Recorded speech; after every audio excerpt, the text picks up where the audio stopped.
Hi everyone, welcome to another episode of Sunday Speaks. I, as always, am Cheyenne Severin, and today I'm here with Mich- Michelle Finnigan. Michelle, before we get into our little spiel about Recovery Day, you're celebrating an anniversary today, is that right? Yes, I am. 16 years sober. It's exciting. We'll get back to that in a minute, but Recovery Day is coming up, and that's going to be a big day. I don't know if Nancy's talked to you about that at all. She has probably in the past, but it would be great if you talk about it a little bit. Okay, so at the Tallman Pool Club, I hope I'm pronouncing that right. It's in Spark Hill, New York. For a donation of like $15, you can go and there's going to be speakers, pool to enjoy like all day, free food, anything you could think of, it's going to be there.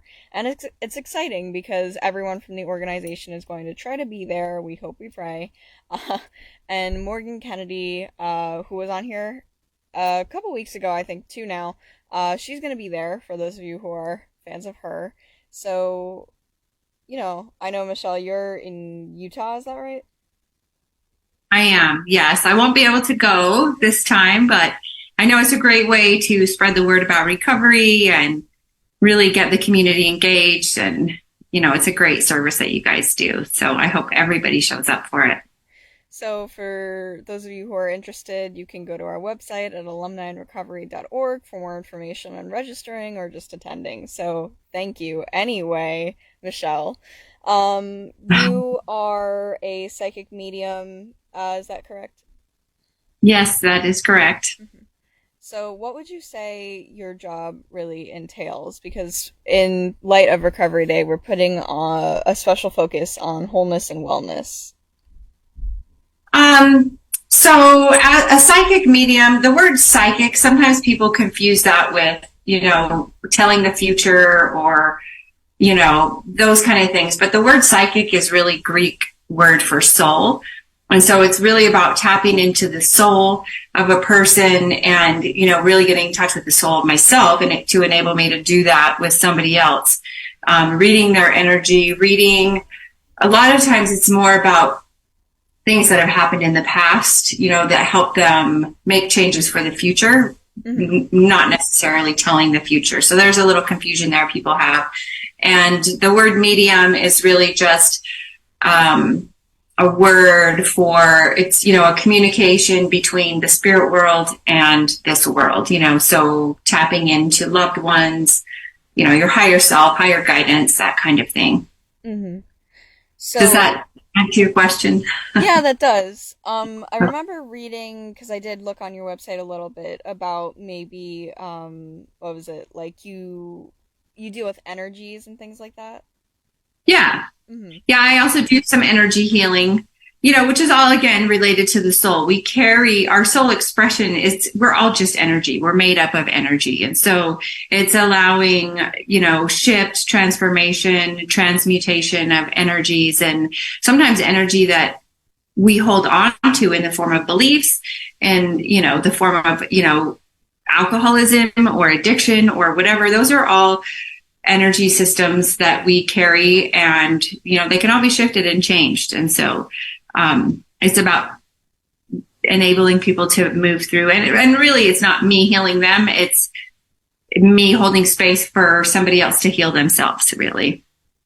So how did you find this path in your life? Well, I like to say that it found me. Hmm.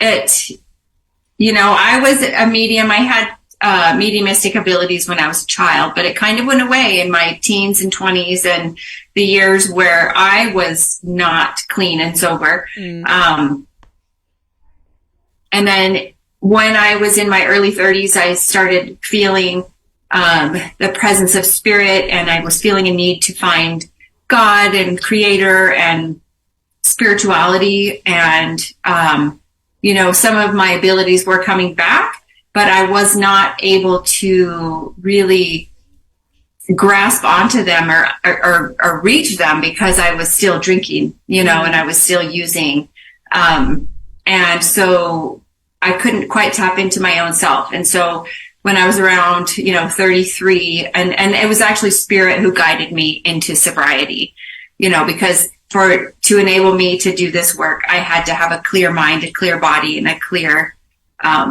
sense of self to be able to work with others in this way. So that's kind of what led me down that path. So, at what point did you start Soul Expressions? Because that's your own business company kind of Yeah. thing that you run and Yeah. At what point, let's see, we're at 2023, hmm probably about 10 years ago ish. I'm not very good with time, kind of all rolls together to me, but it was probably about 10 years ago, when I started doing personal readings, for people. And that's when I started it.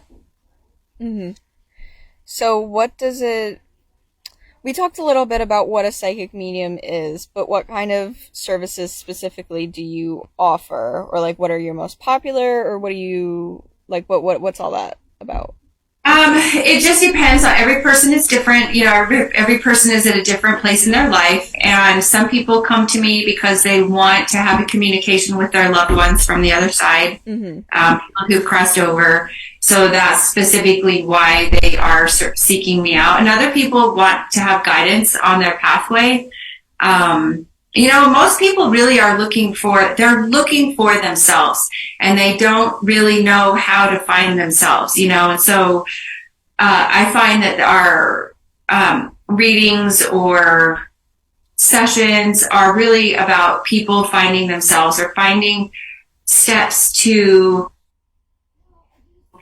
if they don't know the direction they want to go, or if they should get this job or that job, or, and I'm not here to tell anybody what to do or tell them how to do it.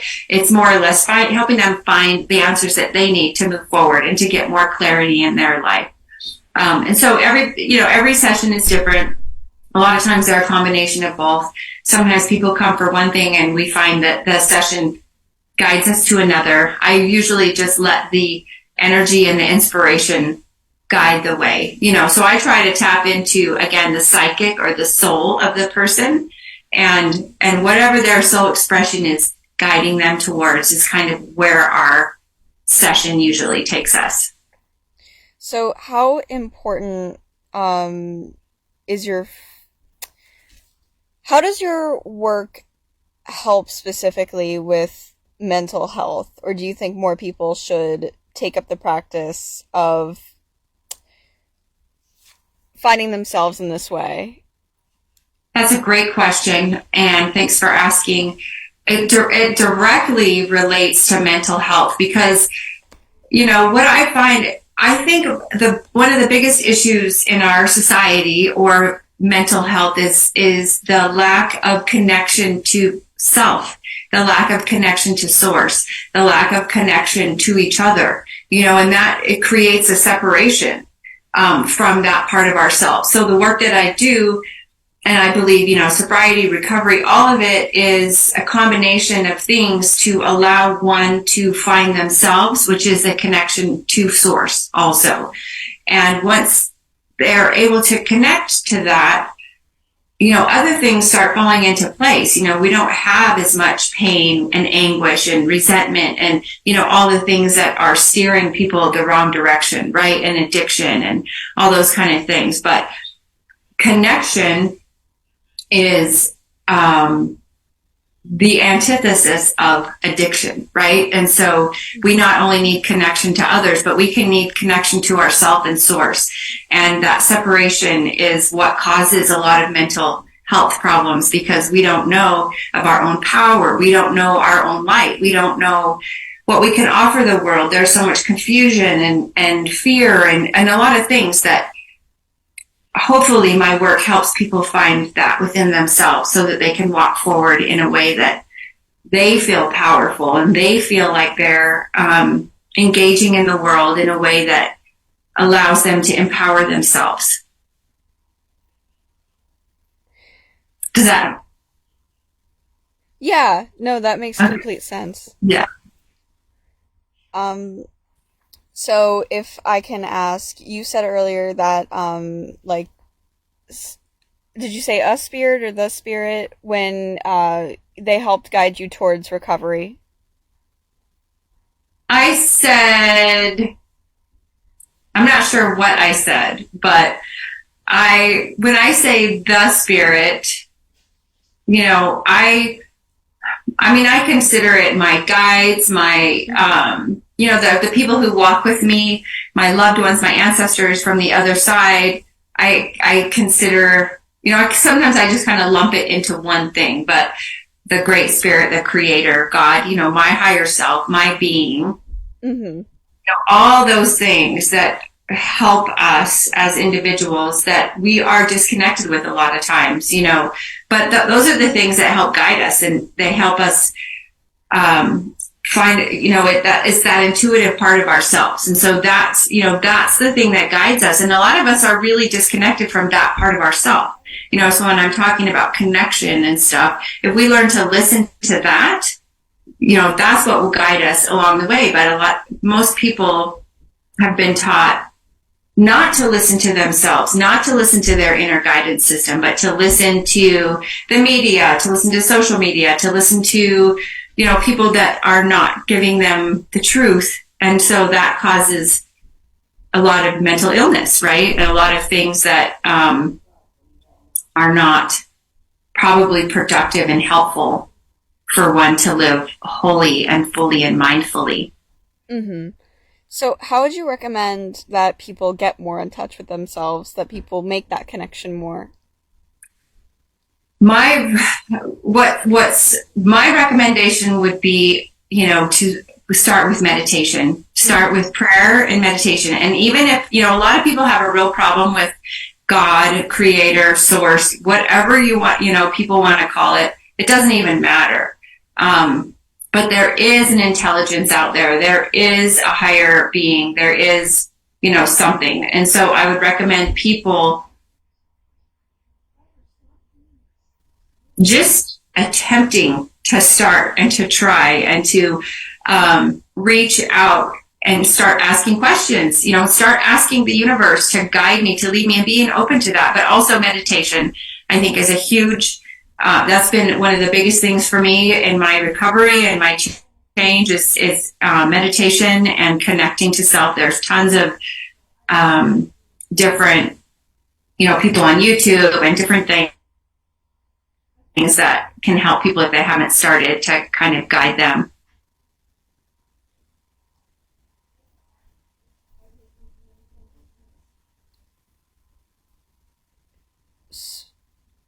So, I'm sorry, the connection is kind of shaky right now for some reason. So, yeah, okay. So, what does meditation look like for you? If you don't mind me asking, because I know it looks different for different people. Yeah, that's another great question. And today it looks a lot different than it did in the beginning. And I believe, I'll just start with this, that I think there's a big misconception about meditation, or I had a big misconception about meditation when I first started. And I thought that that meant clearing your mind of all thinking. And that was, first of all, we can't ever do that because we have a brain that is constantly working, you know. So a lot of people will go into it thinking, oh, I can't meditate, I can't stop my thoughts, I just can't do it, which is what I thought too. And I started out, you know, 20 years ago with just 2 minutes at a time, you know, just trying to breathe, trying to quiet my mind, trying to focus on my breath for 2 minutes. And then it turned into 5 minutes and then 10 minutes, you know. So I had to work my way into meditation, and also come to the understanding it's not about turning off the thoughts. It's about learning how to focus on what it is that I want to meditate on. And sometimes, you know, that could be a phrase, that could be it could be my breath, you know, it could be a lot of things. But today, what I focus on is sitting in the presence of, you know, the creator, the presence, they call it sitting in the power. So I'm trying to connect with my self, my soul, my essence, and the essence of the creator. So to me, that's what fills me up, and that's what gives me my gas. That's kind of like filling my car up with gas. It fills my spirit. And then I can connect with that place of, what is my job? What is my purpose here on the planet? What am I to do? And I can tap into that space, and that's where I get my guidance.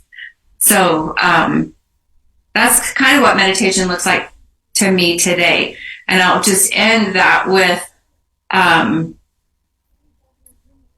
meditation from my perspective is about learning to control the mind and not letting the mind control me.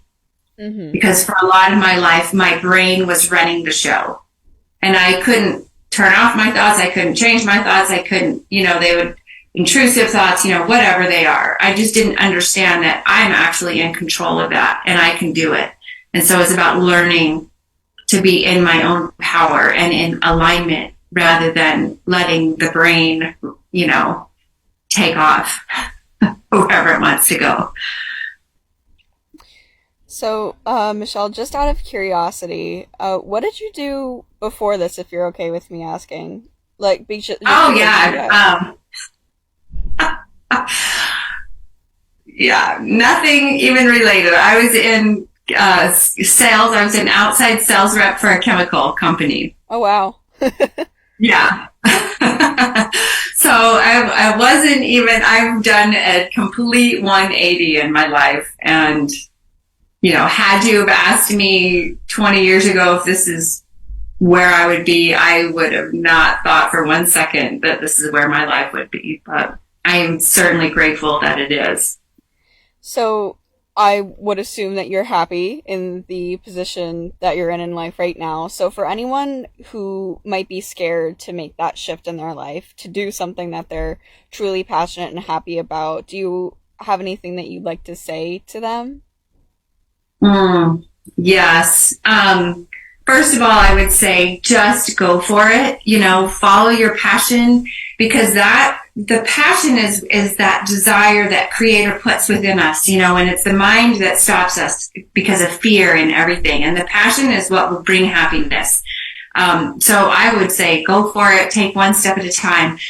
I am so happy and grateful, not really to be a medium and, not necessarily for the work that I do, but for the clarity that I have, for the sobriety that's in my life, for the richness, the relationships, just bringing creator in and living in a different way allows so much happiness, peace, joy, all those things. And it's not to say that life doesn't happen and there's not bumps along the road, because there certainly are, but they are seen as, jumping off points and places of change. And so I would just, tell everyone to just go for it, follow their passion, follow what makes them happy, and don't let obstacles stop them, stop you, stop anyone, just keep on plugging forward, because that's your spirit pushing you in the place, in the way your passion. It's the mind that tells you, no, I can't. And the mind is what creates the unhappiness and the mental illness. That's why it's mental. But the spirit creates the happiness and the joy. Does that make sense? Yeah, that makes a lot of sense. Thank you so much, Michelle. We have a little less than a minute left. So, do you have any last closing comments, questions, concerns before we end off today? What I would say is that I am really grateful for Alumni in Recovery. I am grateful for, Nancy, for you, for all of you who are bringing awareness to the communities about addiction, about recovery, about mental illness, and really reaching out to the community to create connection, because that's what we all need. And so it's people like you guys who are doing amazing work. And, I just appreciate people like you in the world who are being of service and giving of yourself. We all need each other. Thank you so much for today, Michelle. I learned a lot about what you do and the practice in general. which, is not something that I thought I'd be doing even a week ago. So that's why I'm thankful for this series. I get to experience so many different things in life that I wouldn't normally. On that note, again, just thank you for coming today and have a nice day. Thank you. You take good care. Thank you.